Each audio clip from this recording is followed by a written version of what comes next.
Years ago, there was a young man by the name of Charles Hummel, and he was trying to work his way up in the corporate world. And a manager, a mentor, pulled him aside and gave him a bit of advice. And the advice he gave him, it actually changed his life. It was so impactful. Here's the advice that was given to him. The greatest danger is letting the urgent things crowd out the important. The greatest danger in your life is letting the urgent things crowd out the important. It so impacted Hummel that he actually wrote a book called The Tyranny of the Urgent. And it was a great book. It's changed his life. That bit of advice, it changed his life. Because what he talks about in the book is that the urgent often squeezes out the important. The urgent demands attention over the things that are important. Because urgent has to be dealt with immediately. Important, although it's important, can kind of be put to the side. See, there are important things in our life that we simply wait on. I want to go spend time with that friend. I want to go visit my aging parents. I want to invest time with my kids before they're grown and gone and out of the house. I want to spend time with my spouse. There are very important things, but they're not yelling and screaming for our time. But the phone rings, the text comes in, there's a deadline at work, the baby's crying and needs a diaper changed. There's the kids who are saying, I need to sign up for this event, it closes tomorrow. And all those urgent things press out what's most important. That is what the danger is when it comes to life. Is that we overemphasize, we overfocus on the urgent, and the important suffers. So in this series that we started last week, what we're learning is this one basic truth, that life gets better when life gets simple. Life gets better when life gets simple. How do we begin to remove the extraneous stuff in our lives so that life can get better and better and better? And last week we talked about pace, that we live at an unsustainable pace. It's almost as if we try and live at full throttle, 30,000 feet, and think we never need to land or refuel. Eventually, it will destroy you.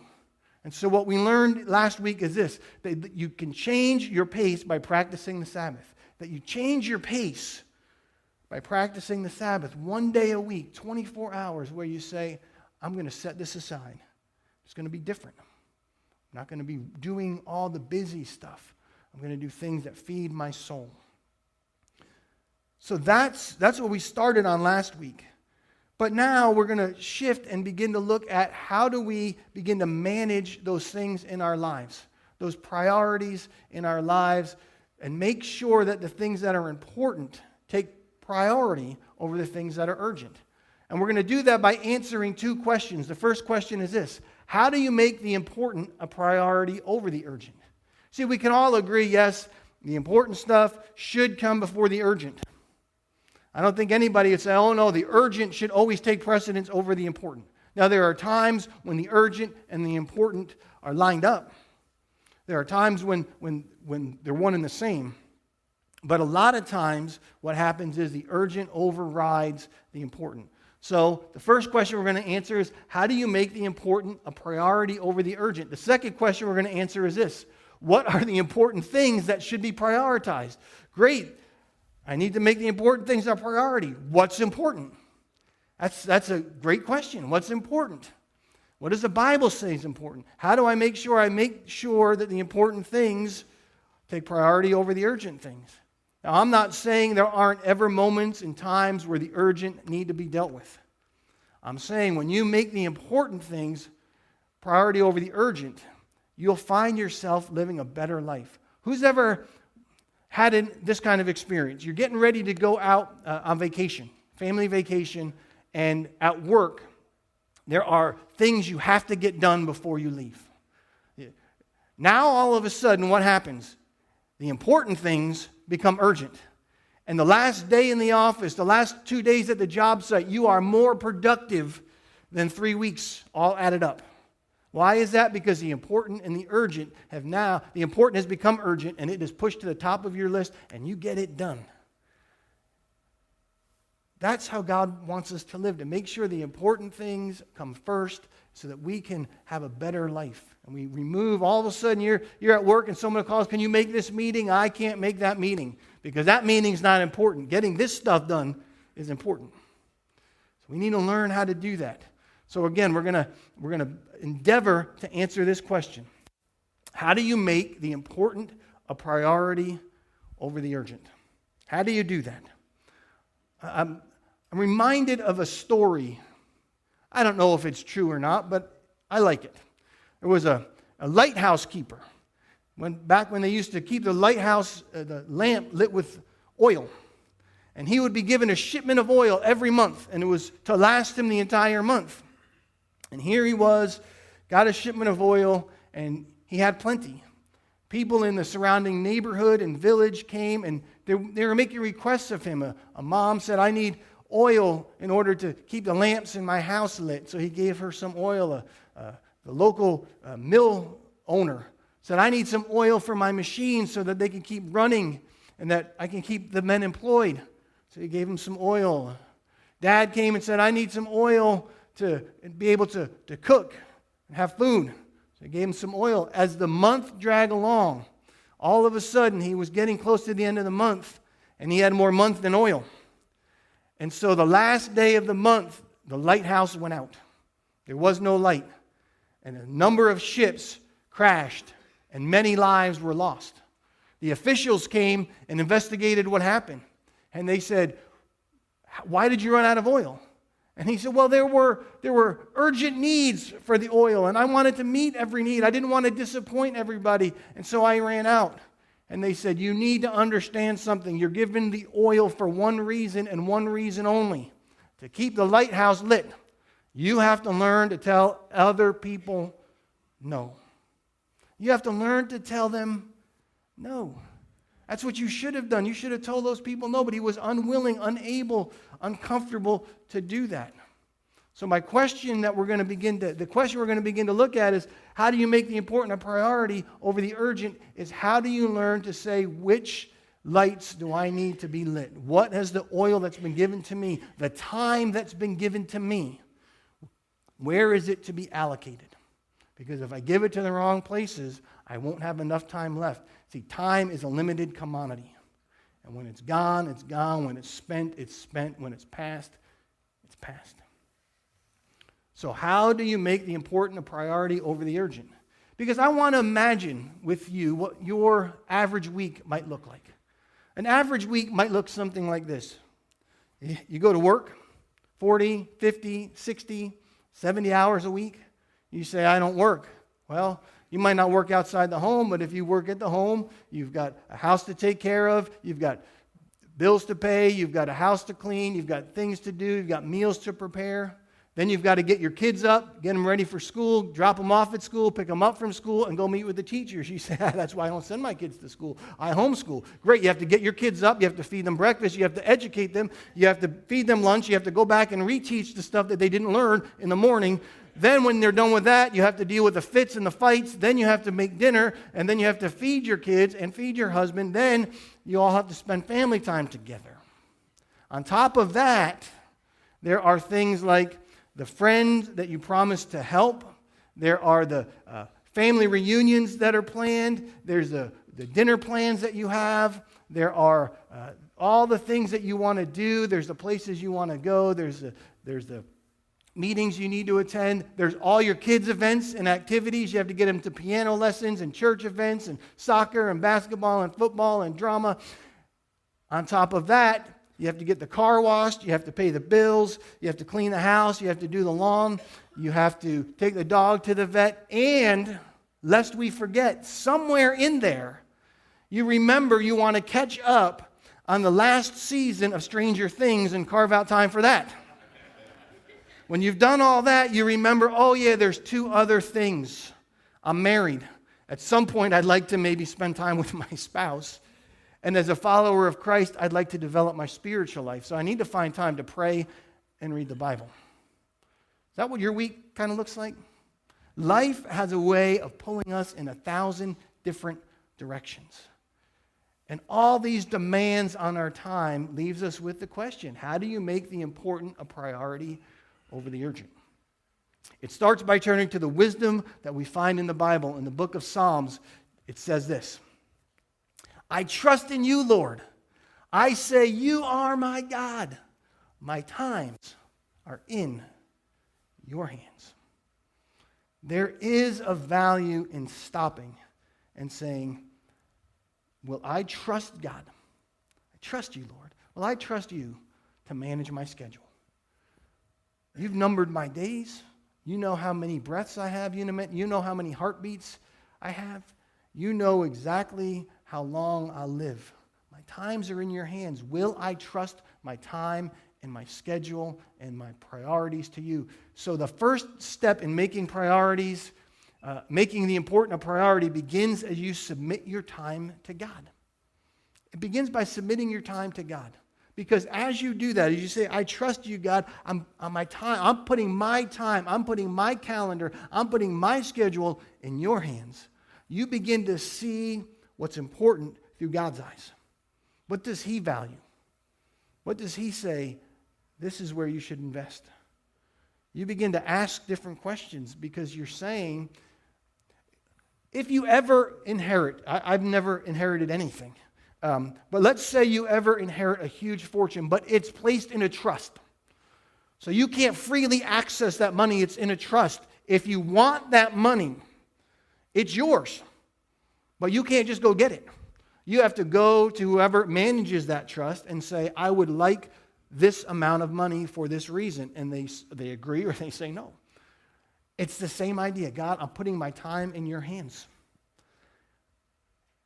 I'm putting it in your trust. I trust you. You now go to God and say, God, I'd like to spend my time doing this. And he may say no. Well, I want to do it anyway. That's called rebellion.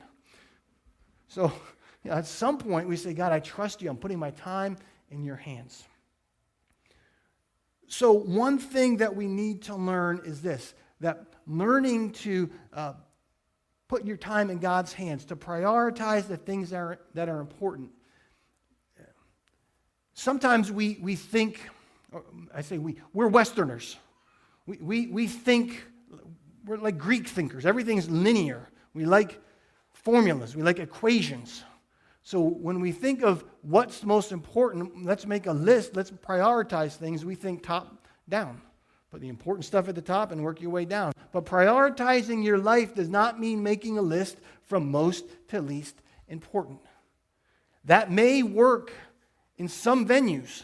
It may work in your work life, in your corporate career, in the business that you manage. It doesn't work well in life. Ever heard of a man named Charles Schwab? Charles Schwab at one point was the president of Bethlehem Steel. And he hired a consultant, a man by the name of Ivy Lee. And he gave Lee one challenge. He said, I want you to find a way for me to maximize my time. If you can find an effective way for me to better use my time, I will pay you any amount that's within reason. So Lee thought about it, he wrote up his suggestion, and he handed the sheet of paper to Schwab. And it said this, it said, write down every task that you have to do the night before. Write down every task that you have to do the night before, and then number them from 1 on down, from the most important to the least important. Tomorrow when you wake up, start with number 1. And don't stop until you've completed it. Then move on to number 2, then number 3, and so on. When the day's done, that night, make a new list. Reorder them. Start again the next day. Do this every day for as long as you want. If you think it's worth anything, send me a check. Schwab began to put this into practice, and about 3 weeks later, he sent him a check for $25,000. That's the way we think. I ought to prioritize what comes first, what comes second, what comes third. That's how we want to do things. And again, it might be effective at work, it's not so effective in life. See, when we do that, if you're a Christian, if you're a Christ follower, and you prioritize like that, this is typically what you'll hear, something like this. God first, then your marriage, then your family, then church, then work, then self. Sometimes people will put self above work, but normally this is the order. God comes first. Oh, praise Jesus. Then your marriage. Nothing should come between your marriage. Yes, that's right. After your marriage, your family. Perfect. Then the church, because this is the body of Christ. Absolutely. Then work, because if a man doesn't work, he shouldn't eat. Yes. Then self. Okay, then I'll carve out time for myself. And we say that sounds good and well. The problem is, let me ask you how that works empirically. If God's the most important, when have you accomplished your God task? And when can you check it off? And does God get the most time? Because if you're working like 40, 50, 60 hours a week, how much time are you giving to God? I do a 20-minute devotion every morning. That doesn't add up to 40, 50, 60 hours a week. Okay, well, God's with me all the time, so I can kind of just say God's with me 168 hours a week. Good. All right. What about how much time are you investing in your marriage compared to work? What about your kids? And when can you check off marriage? Okay, I've done my marriage deal. I've done my kid deal. Now I can do church deal. And now I can do work deal. Now there's still time for self. And so it doesn't work when we put it into actual practice. It sounds good theoretically. It doesn't work when we put it into practice because most of the time life really isn't about an either-or scenario. It's not choosing your marriage over God. It's not choosing church over your family. It's a series of judgment calls. Do I take this career opportunity when it means I'll have less time to connect with my kids? It's a decision you have to make. Do I serve in the kids area at church or coach Little League? Do I go to the gym and exercise or go hang out with the guys and eat wings? That's an easy one. You go eat wings every day and twice on Sunday. It's a series of judgment calls. There's not often where you have to choose one over the other. Do I stay late at work to finish this project, even though I've already put in a lot of overtime, or do I go home? It's a series of judgment calls. So really, it's not about saying which comes first, which comes second, which comes third, which comes fourth, which comes fifth. If you do that, it creates tension between the different areas. So in other words, God doesn't want us to live in tension. He wants us to live in peace. So really, to make the important a priority means this. To make the important a priority is by finding balance. You make the important a priority by finding balance. You make the important a priority by finding balance. Let me say it one more time. You make the important a priority by finding balance. Because everything there are times for everything. Ecclesiastes says it like this. There is a time for everything. There is a season for every activity under the heavens. It's not choosing one over the other. It's not family or work. It's not wife or church. It's not God or career. It's God and career. Church and wife. It's me and my kids. It's holding those things in balance with each other. Because there is a season for everything. There's a time for everything.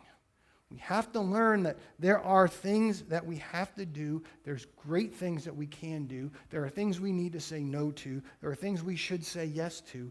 But it's not about saying, I can do this, then a little less, and then this gets none.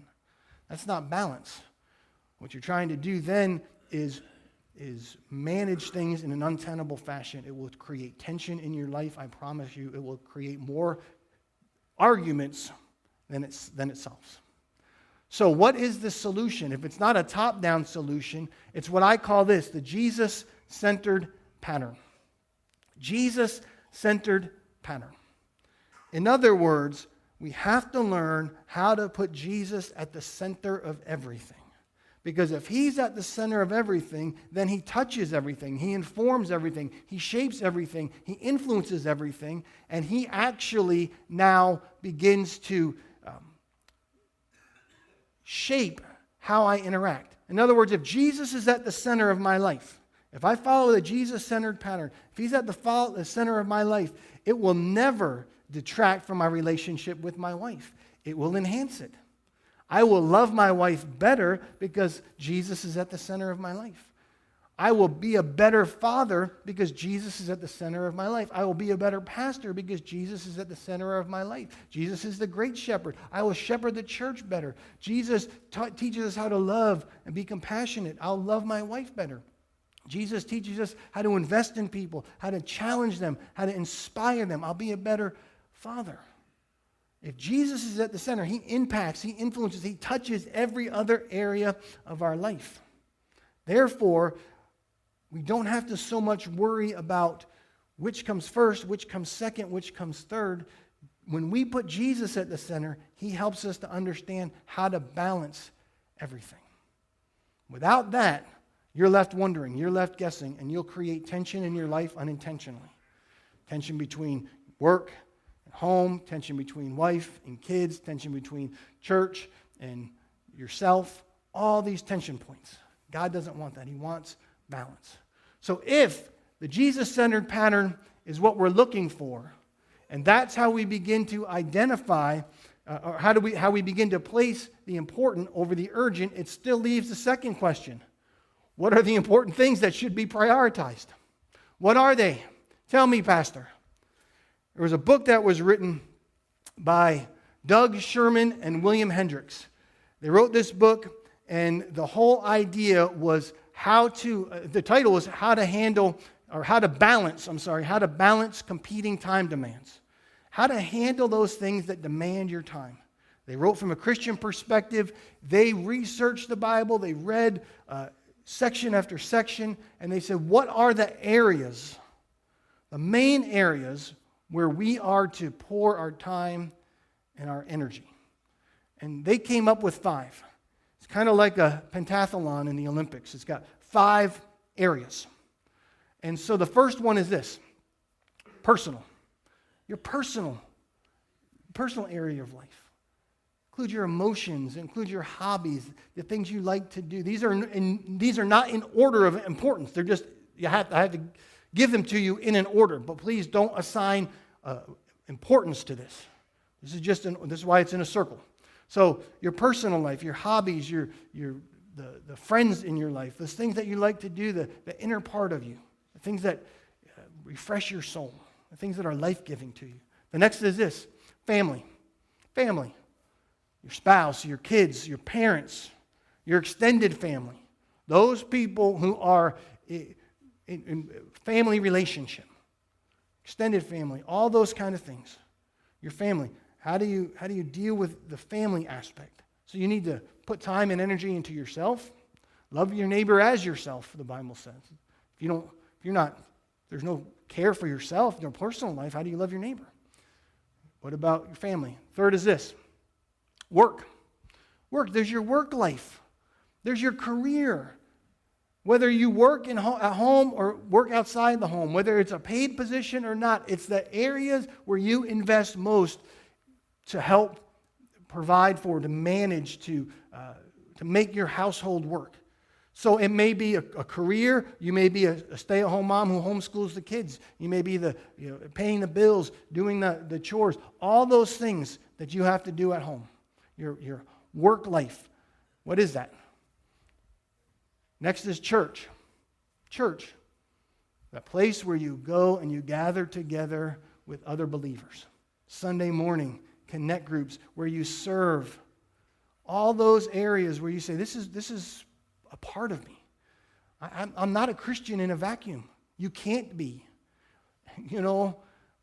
Almost every book of the Bible was written to groups of people.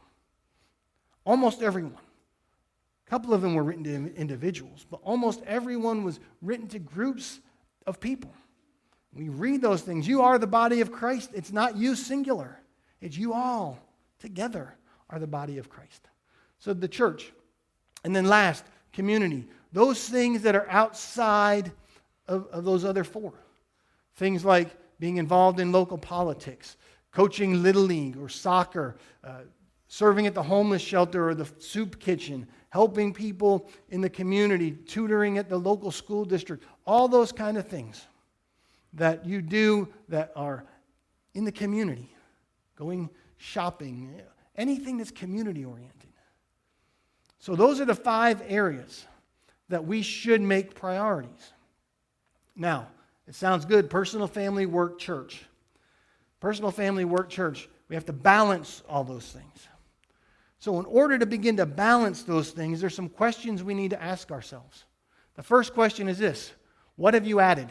What have you added to that list?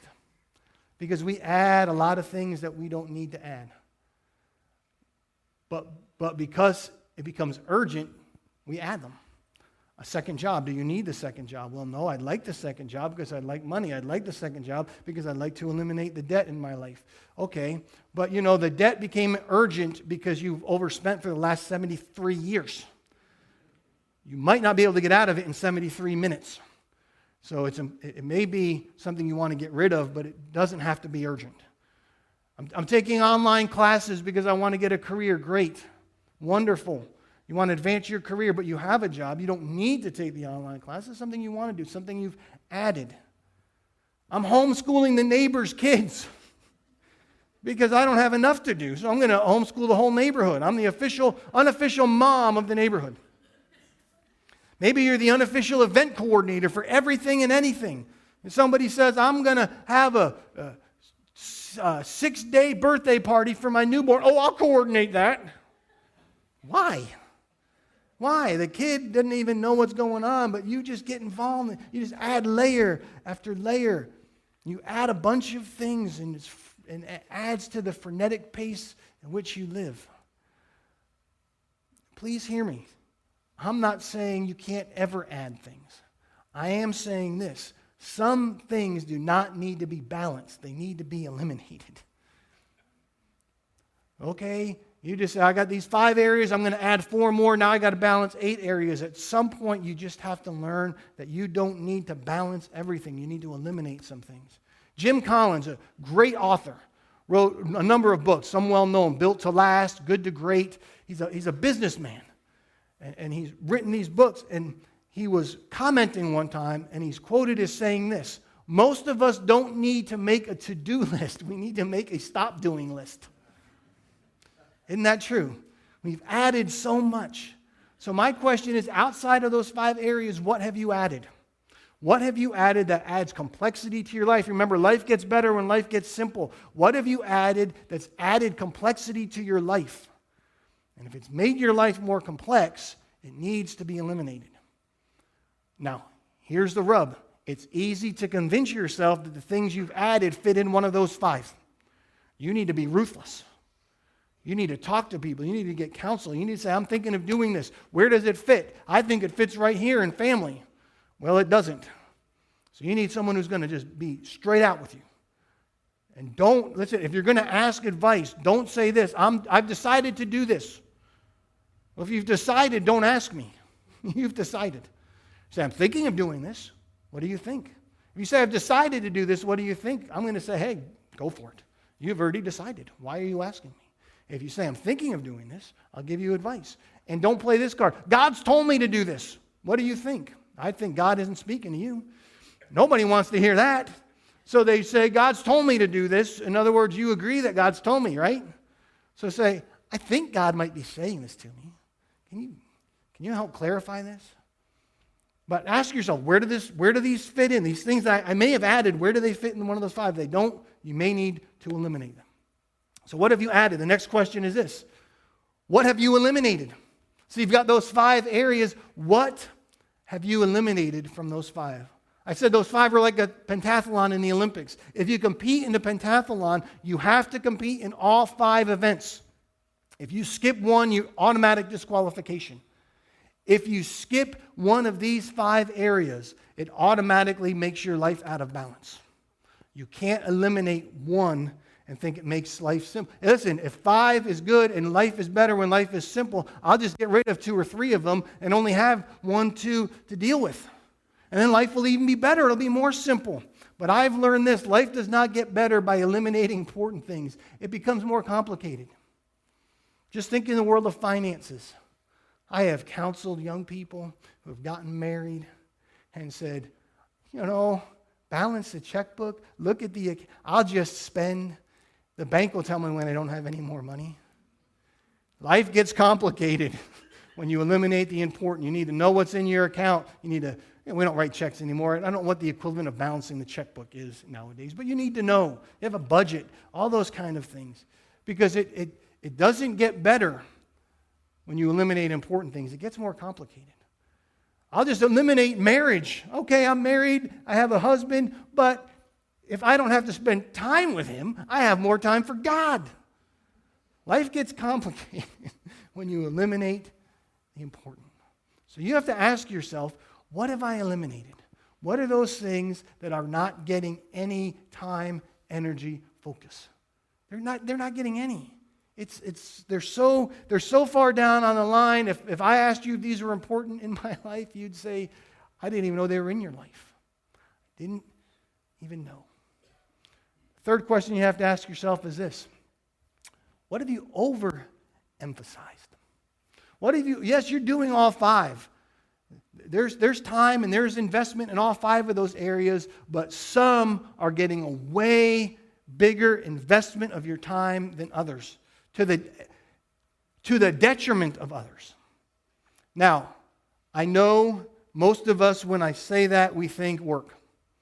Work over family, work over family. Well, yes, I know. I put too much time at work and my family suffers. I put too much time at work and my wife suffers. I put too much time at work and my kids suffer. I put too much time at work.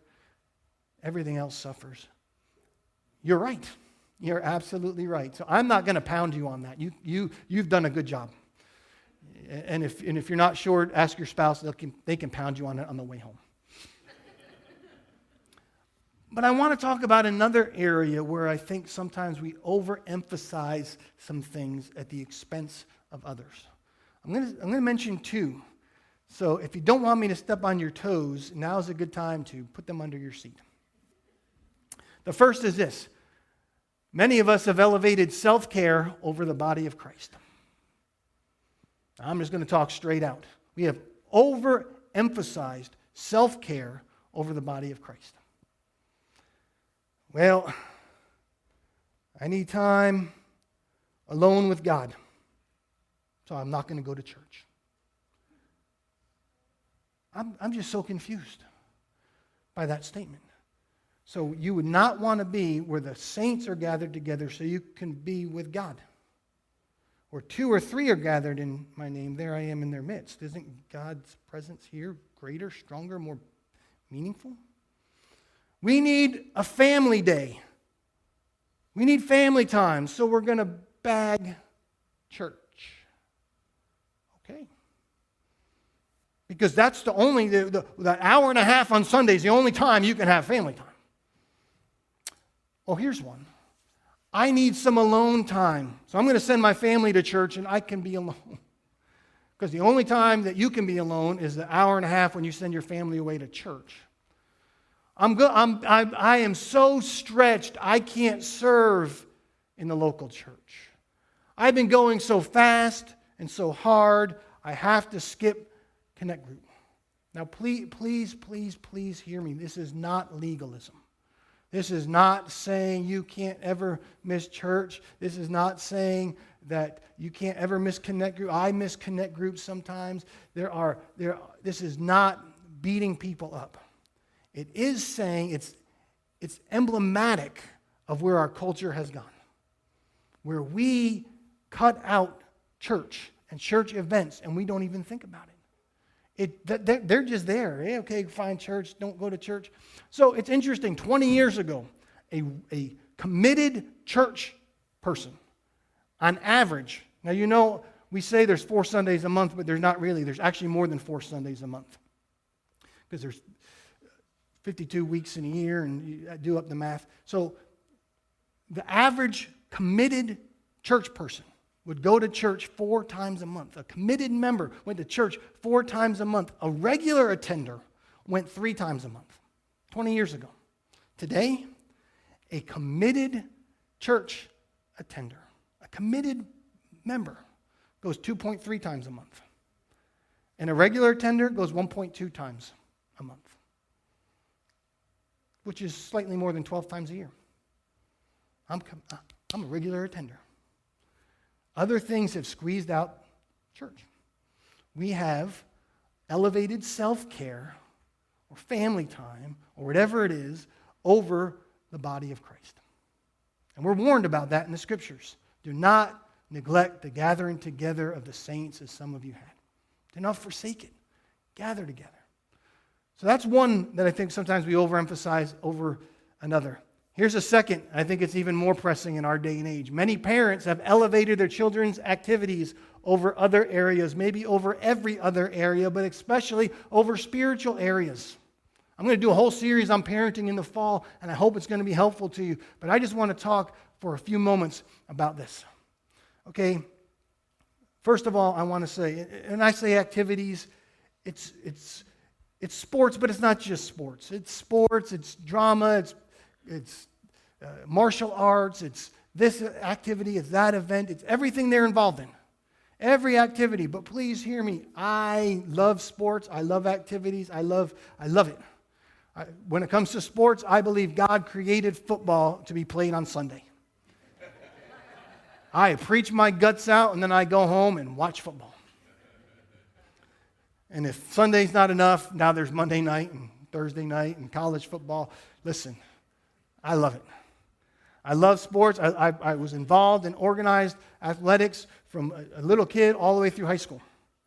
So I believe in those things. My kids, when they were growing up, were involved in all kind of events and activities. They weren't into athletics, but they were in community theater and other things that they were interested in. So I'm not against any of those things.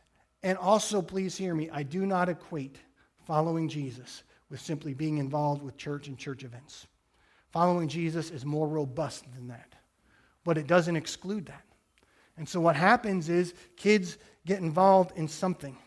And over time, what happens is their activities take precedent over places designed to make a spiritual impression. Your kid gets involved. Sports, fundraisers, activities, meetings, events, rehearsals, practices, recitals, on and on and on it goes. And you just, I hear parents who say things like this: one of the most complicated things in my life is trying to figure out how to get my kids to all their stuff. Maybe you're overemphasizing some things. And so what happens is you hear parents say things like, oh, I want my child to be a junior leader down in the elementary area. I think that would be great for them. And they can do it until baseball season starts. Then we're not going to be around. Oh, I really want my child to be in the student ministry on Wednesday nights. I think it's going to be great for them. And they can do that until volleyball starts. And then they won't be around. And so here's my challenge to you parents. And I am speaking to you, pastor to people, father to father, person to person. This is basically what you're saying, and this is my challenge to you. Go home and say this in the mirror. Here's what you're saying. Spiritual things are really important until blank, whatever the blank is. Spiritual things are really important until drama practice starts.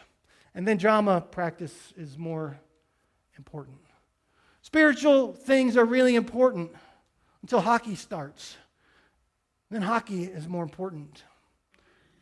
If I really want to step on your toes, I'd have put more important than God. But I didn't want to beat you up too bad. You go home and say that. You say that in the mirror and don't feel bad about it. Just say it. Spiritual things are really important. They're really important for the formation and well-being of my child. They are so important, but not as important as field hockey. Not as important as band practice. Not as important as dance rehearsal. That's what you feel, that's fine. I'm telling you, what happens is the thing that you want most for your children, their spiritual development is lost. Yes, they had field hockey. Yes, they had football. Yes, they had dance. Yes, they had all those things. And I've seen kids who had all those things walk away from God, turn their back on Him, and as young adults, don't give a second thought. They had all those things, but it doesn't seem like they had a lot of Jesus. So here's what you can do. You can take a stand. Parents, you can take a stand. But it doesn't mean an either or it doesn't have to be. It doesn't mean my kids are involved in activities or they get Jesus, but it's one or the other. Remember, it's about balance. If Christ is at the center, then He will inform all those things. Christ-centered means Jesus impacts how you are involved with activities, not if, how you're involved. So here's some things you can do. You can mark on your calendar dates and activities that are sacrosanct, that can't be moved. They are immutable. My child, my teenager, my student will always be at Wednesday night during the school year. On Wednesday night youth ministry, because that's important to their spiritual formation. We will not miss Sunday mornings, because that's the only church gathering we have right now. Maybe one day we'll start a Friday night or a Saturday night, but right now we have Sunday morning. We will not miss Sunday morning. That's important to our spiritual well-being. So then you sign up for that event, that activity, that group, whatever it is, and you sign up, and you tell them when you sign up, my child, my son, my daughter would like to be part of this, but they cannot be at Wednesday practices. They will not be at Wednesday night games. They will miss Sunday morning X, Y, or Z. Is that okay? You ask them. Ask the person organizing it. Ask the manager. Is that okay? Do you agree to this? I have found that most of the time, if they agree with it on the front end, your kid will not be penalized as a result. They won't be kicked off the team, thrown out of the group, lose their part, get benched. And then when there's an exception, they've never missed a Wednesday night. They've not. You haven't compromised that. But all of a sudden now it's the week before, and okay, we have a rehearsal because the recital's on Friday night. We need everyone there on a Wednesday. Well, you miss one Wednesday, it's not the end of the world. You can flex occasionally, but you can take a stand. You can do those things. You're the parents. What is more important, the spiritual formation of your children or the fact that they got to be at every event, activity, and didn't miss out? I'm telling you, I have raised 2 children who are now in their 20s, and I've got a 14-year-old. I know this. I am thrilled. Not that my kids were involved in all kind of busy stuff and events and activities. I'm thrilled that my 2 oldest ones are deeply involved in the local church. That all 3 of them have deep, meaningful, intimate, personal relationships with Christ. I love that my 14-year-old is trying to figure out how she can get our family to come home early from family vacation so she won't miss the youth conference in the fall. She's like, can't we come back early from vacation? I don't want to miss this. I love that. Because for her, that's a priority. It's more important. So we have to negotiate that one. I said, if you can get your older brother to take you home, your mother and I will stay by ourselves. Like that. But you have to ask yourself, what have you overemphasized? What have you overemphasized? And if you've overemphasized some things, you need to bring it back into balance. Now, understand, balance is not giving the same time. It is carefully assessing your life. Balance is not giving every area the same time. You don't take 168 hours a week, divide it by 5, and every area gets 33.6 or whatever the math is. That's not how it works. That's not balance. Balance is a careful assessing of your life. Where are you in life? There are times and seasons where your family, your kids, when you've got young kids at home, they're going to get a bigger piece of the pie. When you are newly married, no kids at home, maybe your spouse gets a bigger piece of the pie. And you're single, and you just finished college, you're starting a career, work can get a bigger piece of the pie. You could be the guy who's on call and shows up every time. Different seasons of your life, you have to balance it. You have to assess where you are in life. Like I said, 2 of my kids are in their 20s. I don't spend as much time parenting as I used to. I still have a 14-year-old, and I have to parent her. But I have different demands on my time now. I've got a growing church, and there's demands there. So It's a careful assessing of your life and saying, where do I need to invest my time? We're going to dig more into this next week. We're going to look at how do you make choices on how to balance your time based on the purpose of your life, the plan for your life. Do you have a life plan? God has a plan for your life. Do you know what it is? For I know the plans I have for you, declares the Lord. It tells us in Jeremiah. God's got a plan for your life. God's got a purpose for your life. When you understand what God's plan and purpose is for your life, then the choices you make and how to balance those things becomes easier. But for this week, I want to remind you that life gets better when life gets simple. Life gets better when life gets simple. Life gets simple when you make the important a priority by finding balance. Life gets simple when you make the important a priority by finding balance. Make the important a priority by finding balance. So here's what I want you to do this week. Do the hard work and ask those questions. What have I added? What have I eliminated? What have I overemphasized? Ask yourself those questions. Do the hard work. Drill down into it. Begin to look at that. And then come back next week. We're going to continue forward in this. And I hope and pray it will help you.